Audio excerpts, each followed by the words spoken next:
እብድ ነው ባይዘው የሚያረጋው ብራና ስራ ሊትራሊ ሰው ራሱን ነው የሚጠላው። ለራስ እንዳትኖር ነው የሚያረጉ ሰዎቹ። በዱር ኖሩ፣ በምድረ በዳ ኖሩ። ቀጥሎስ ተንከራተቱ የሚል ቃል አለ። መንከራተት ቆንጆ አይደለም ቃሉ። ለምን የተከራተቱት? አምነው እና ጸኑ። ወደ ገዛ አገራቸው መመለስ ቢፈልጉ እድል ነበራቸው። የሚበልጠውን ነገር ግን ተስፋ አድርገዋልና እምቢ አሉ። ምንድነው ውጤቱ? እግዚአብሔር አምላካቸው ተብሎ ሊጠራ አላፈረም። አምላካቸው ነኝ አለ እግዚአብሔር ከሰማይ።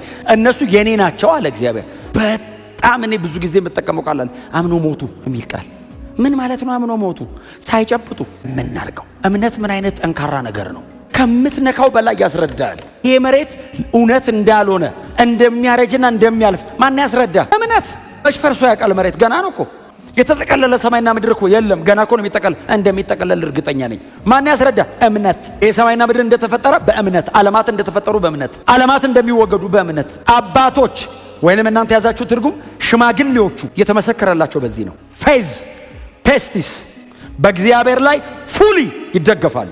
ዲፐንደብል ናቸው።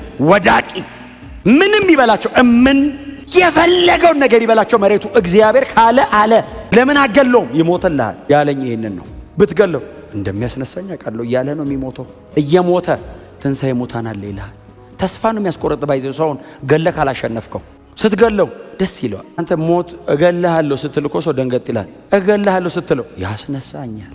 እምነት እኮ በጣም ከባድ እኮ ነው። እንኳን ክርስቲያን ሆነን በእምነት የሚኖር ህዝብ እግዚአብሔር የፈጠረው ከተማ አለ ሰማይ የፈጠረው ብቻ አለ የሰራው እና ይወርዳል።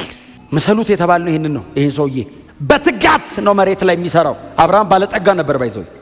ቀጥሎስ የራሱ ወታደሮች ነበሩት። ሄዶ ከአገር ጋር ተዋግቶ አሸንፎ ይመጣል ባይዘው። በሁሉ ነገሩ ስኬታማ ነው። አኗኗሩን ጠጋ ብለት ድንኳን ውስጥ ነው የሚኖረው። ያን የሚያክል ግዙፍ ሰውዬ እዛቸው አቶ አብርሃም የት ነው የሚኖረው ስትል የሆነ ድንኳን እዛ ቤት ነው ይላል። ጠጋ ብለ ምን ሆነው ነው አቶ አብርሃም? ሌላ ዲዛይን ያለው ቤቱ ሊሰሩ ያሰቡታል። አይ የለም እና እዚህ ውስጥ ነው የምኖረው። ለምን ቶሎ ነቀል አድርጌ ለመሄድ ወዴት?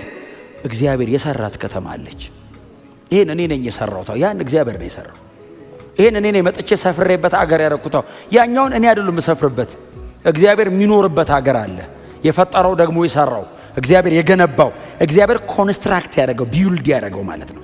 እግዚአብሔር እንደዚህ አድርጎ የሰራው የእግዚአብሔር ምልክት አለ ላዩ ላይ እንደሰራው። እዛ ነው መጋባው። ያልሰራው ሀገር ይመጣል ከላይ። እዛ ሄያጅ ነኝ እና እዚህም እዛም አይቻልም። እዚህ እንግዳ ነኝ። እግዚአብሔር በሰጣችሁ ነገር ላይ እንግዳውን ውስጥ እግዚአብሔር ባልሰጠው ነገር ላይ ማስ ይጀምር ምንም ማን ባለቤት ያደርገዋል።